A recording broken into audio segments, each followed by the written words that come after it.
Today, we are going to hear the story of a great saint, a great devotee of Lord Shiva, who is popularly known as Appar Nayanar. In the lush and fertile lands of the Chola kingdom, a boy named Dharmasena was born. From his earliest years, his heart beat in rhythm with the ancient hymns of Lord Shiva. He found his greatest joy not in games, but in the quiet sanctity of the temple, where he would sweep the stone floors and sing simple songs of praise, his small voice echoing off the carved pillars. His older sister Tilakovathi shared his devotion. She was so dedicated to her faith that she chose to remain unmarried, dedicating her life entirely to the service of Lord Shiva. However, as Dharmasena grew older, a new intellectual current swept through the land. He was drawn to the logical rigor and strict asceticism of Jainism. Their teachings promised a clear path to liberation through self-control and renunciation. With a youthful zeal that left his sister heartbroken, he left his home and his faith behind to join the Jain monks.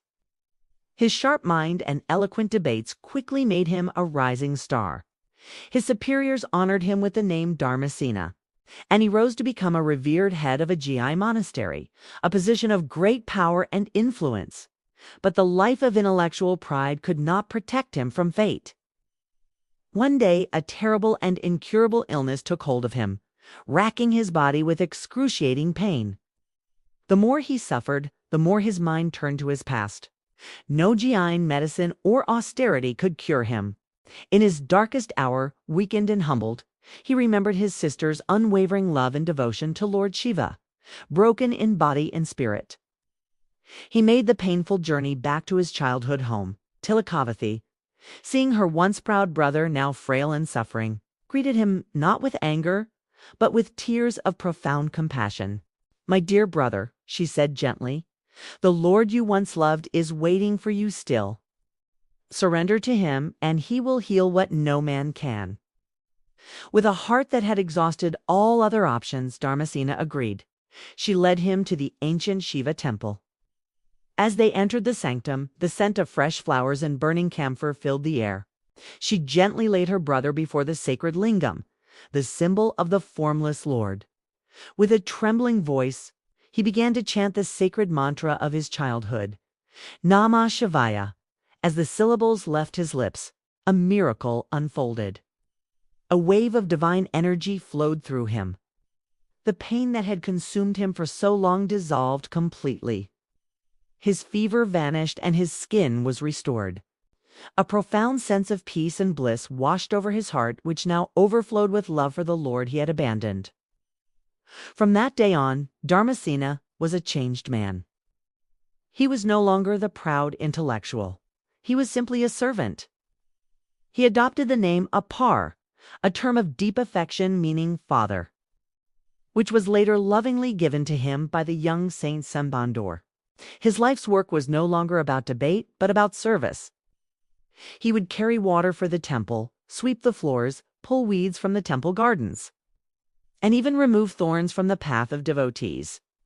His hands, once used for writing scholarly texts, now joyfully performed the most menial tasks. Appar's life wasn't easy.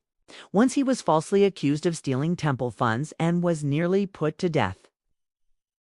But his innocence was proven, and the guilty person confessed their crime. Later, when some jealous Brahmins plotted to harm Appar, he was exiled from the kingdom. He wandered far and wide, always carrying a water pot on his head as an offering to Shiva. Wherever he went, people were drawn to his radiant joy and humble spirit. Eventually, he settled in the temple town of Thirupaglar, continuing his tireless service and singing his soul-stirring hymns.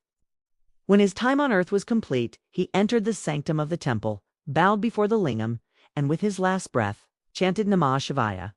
In a magnificent blaze of light, Lord Shiva appeared and embraced his devoted servant. Appar merged into the divine light, granted eternal union with the Lord he had served so humbly and loved so completely. So the story of Appar shows us the importance of humility and service in our lives. It doesn't matter if we are scholars or saints. We should never let our pride take the better of us. We should always remember to stay grounded and keep serving others. And most importantly, we should never give up on our faith. No matter how tough the situation may be, we should always keep praying to God and have faith that everything will be all right. So this was the story of Appar. I hope you liked the story. If you did, please hit the like button and share this video with your friends. And if you haven't already, please subscribe to the channel. Thank you very much for watching the video till the end. We will see you soon with another video. Till then, take care and bye-bye.